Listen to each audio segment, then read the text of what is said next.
इसलिए गृहस्थ में भी संन्यास लेते हैं, मगर संत हो या फिर महात्मा हो वो गृहस्थी भी होती है। गृहस्थ जीवन तो सबसे बड़ा जीवन है। कहते गृहस्थ धारण करने पूर्ण करने के बाद आयु हो, अकाल मृत्यु ना हो, तो 75 वर्ष के बाद आयु संन्यास धारण करें, तीर्थों में निवास करें, अपने जीवन को बनाएं।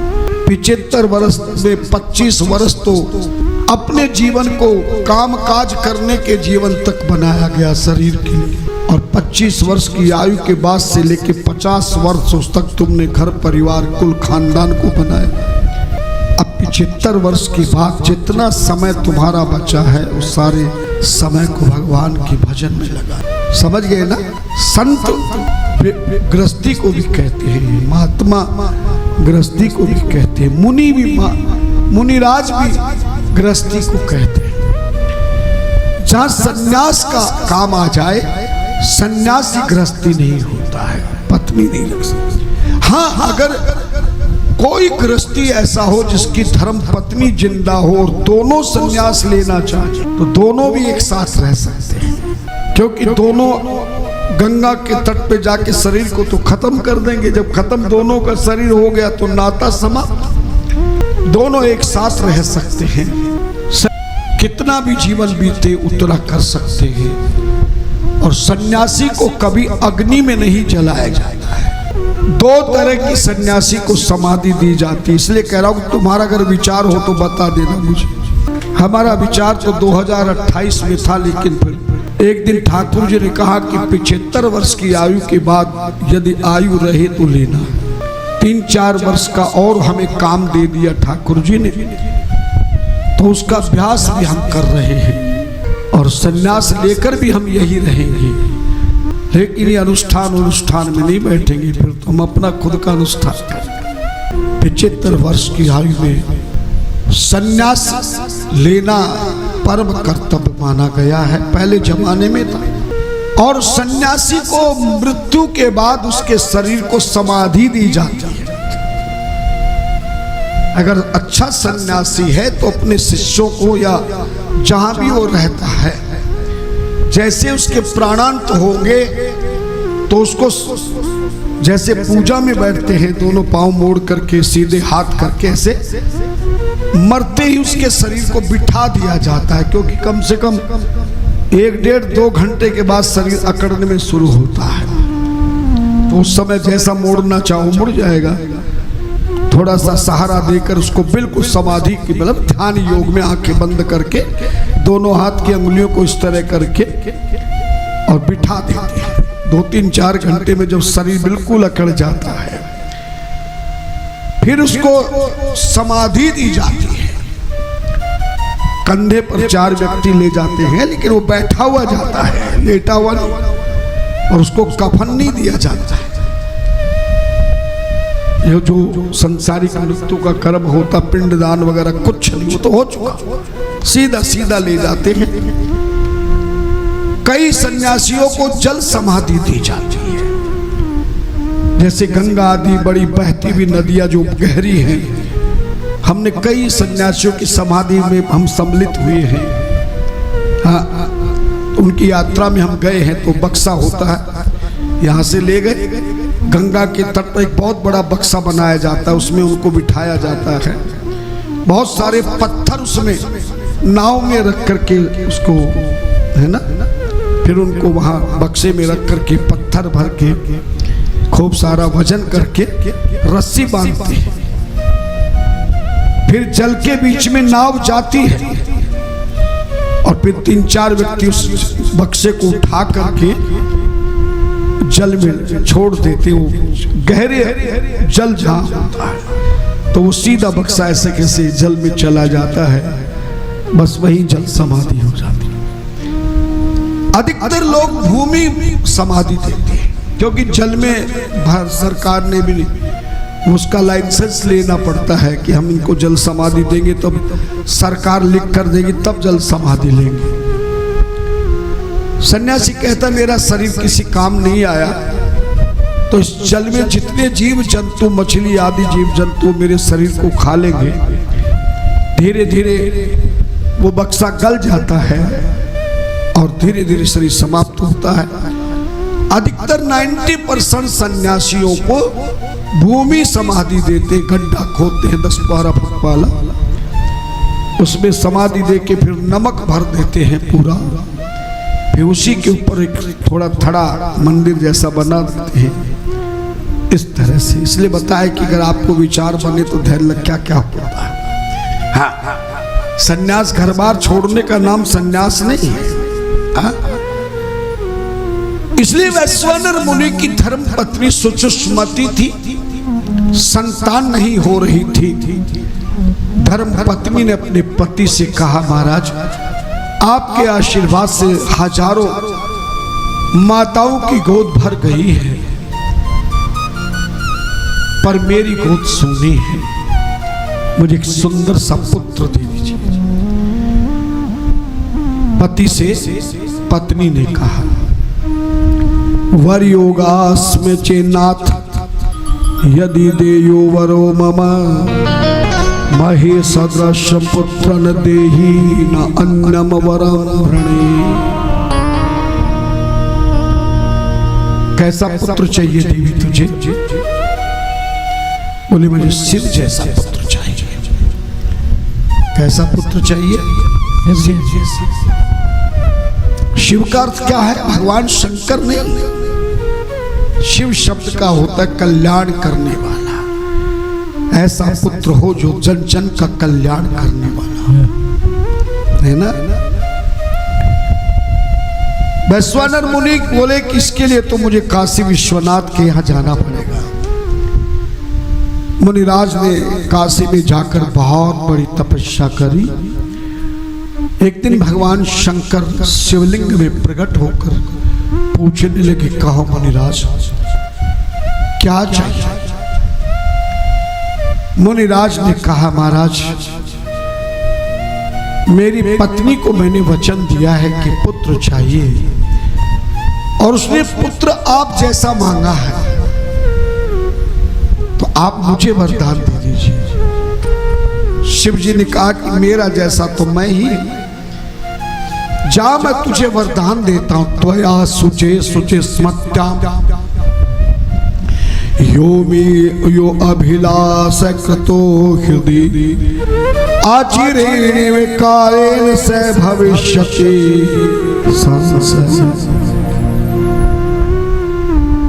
तब पुत्रत्व में श्यामी सुचे स्मत्याम महामते ख्यातो गृहपति नामना सुचे सर्वा। तेरी पत्नी सुचस्मति के गर्भ से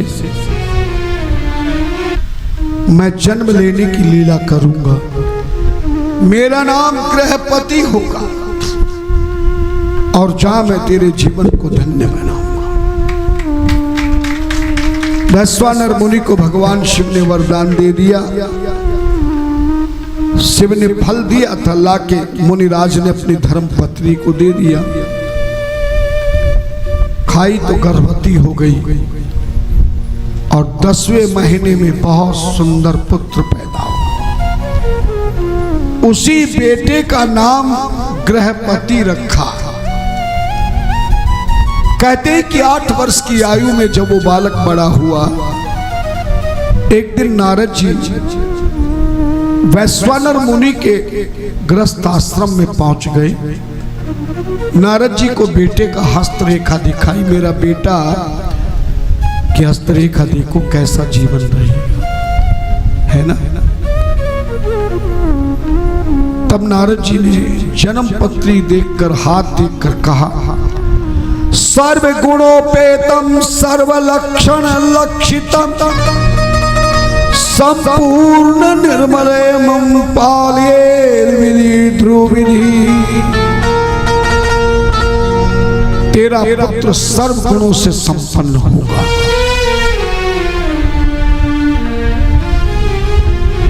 और ब्रह्मा जी इसको चंद्रमा की तरह पालन करेंगे। लेकिन हे विश्वामित्र मुनि, तस्मात् सर्वप्रत्येन रक्षणीयस्तसौ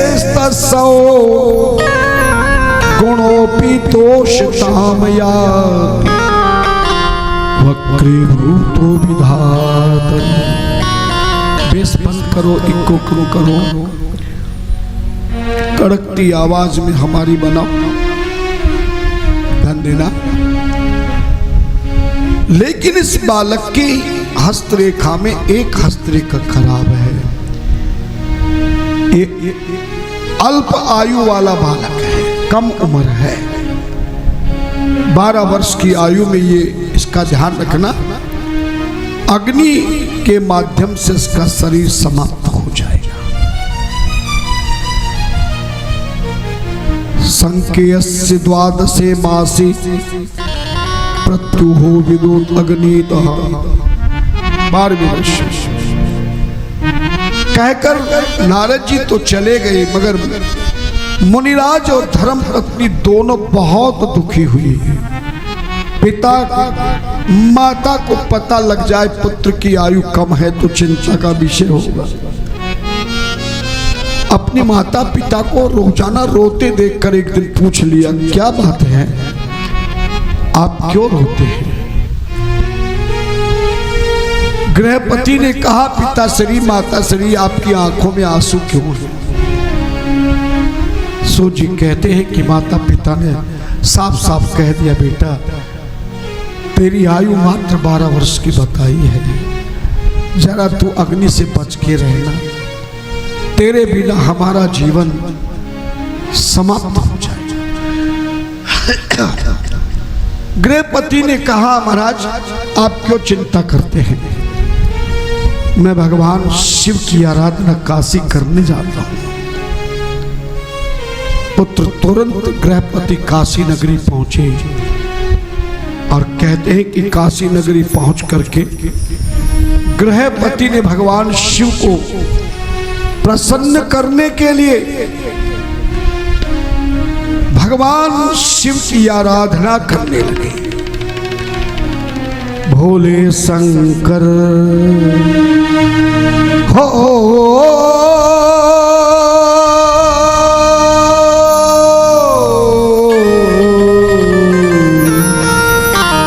भोले शंकर बड़े हितकारी, दुखियों की विपदा है कारी। भोले शंकर बड़े हितकारी, भोले शंकर बड़े हितकारी, भक्तों की विपदा है कारी। भोले शंकर ओ भोले शंकर, भोले शंकर बड़े हितकारी, भक्तों की विपदा है कारी। भोले शंकर ओ भोले शंकर। तालियां।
भक्तों का कष्ट मिटाते, मोदी बंद कहलाते, भक्तों का कष्ट मिटाते। वो दीन बंधु कहलाते, वो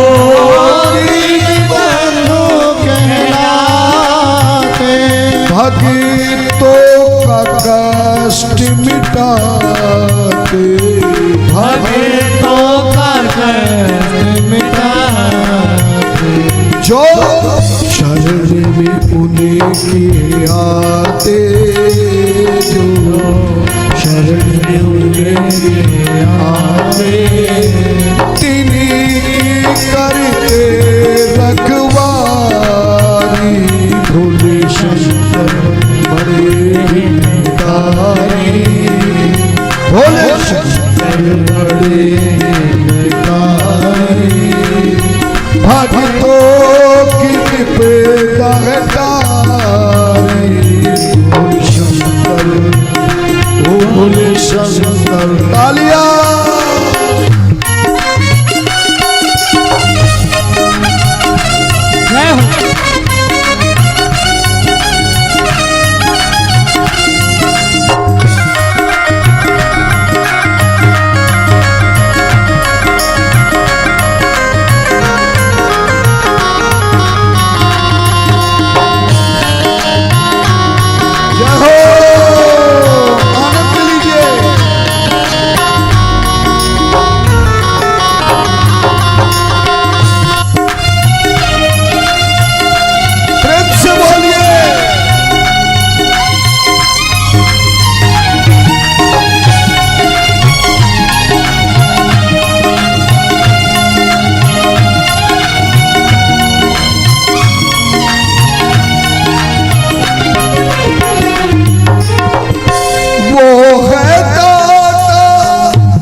सबको प्यारी, उनकी भक्ति है सबको प्यारी, ऐसे है भोले भंडारी,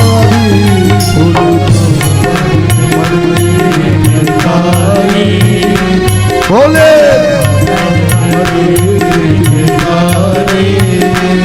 भक्तों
सब तेरे द्वारे आए, सब तेरे द्वारे आए, तेरा भक्त ये व्यास कहलाए, तेरा भक्त ये व्यास कहलाए, आशा का दीप जलाए, आशा का दीप जलाए, भर तो भंडारी पुराए,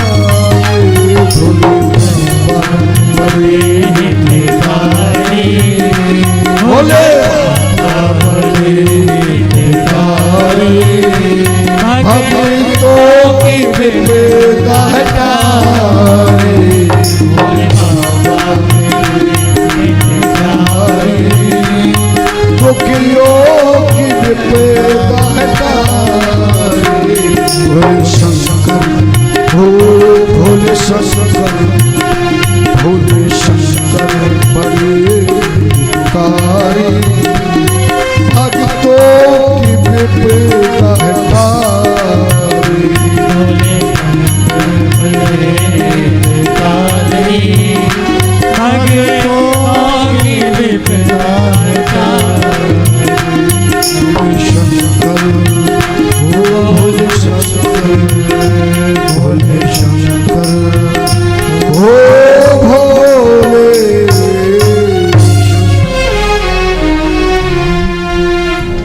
गृहपति ने काशी में जाकर घोर तप किया, साधना की, भगवान प्रकट हो गए, चरणों में गिर गया, प्रभु मैं अपने माता पिता को मेरी मृत्यु के कारण कष्ट जीवन नहीं देना चाहता। आप मुझे ऐसा वरदान दीजिए कि मेरी मृत्यु ही ना हो, है ना। भगवान शिव प्रसन्न हो गए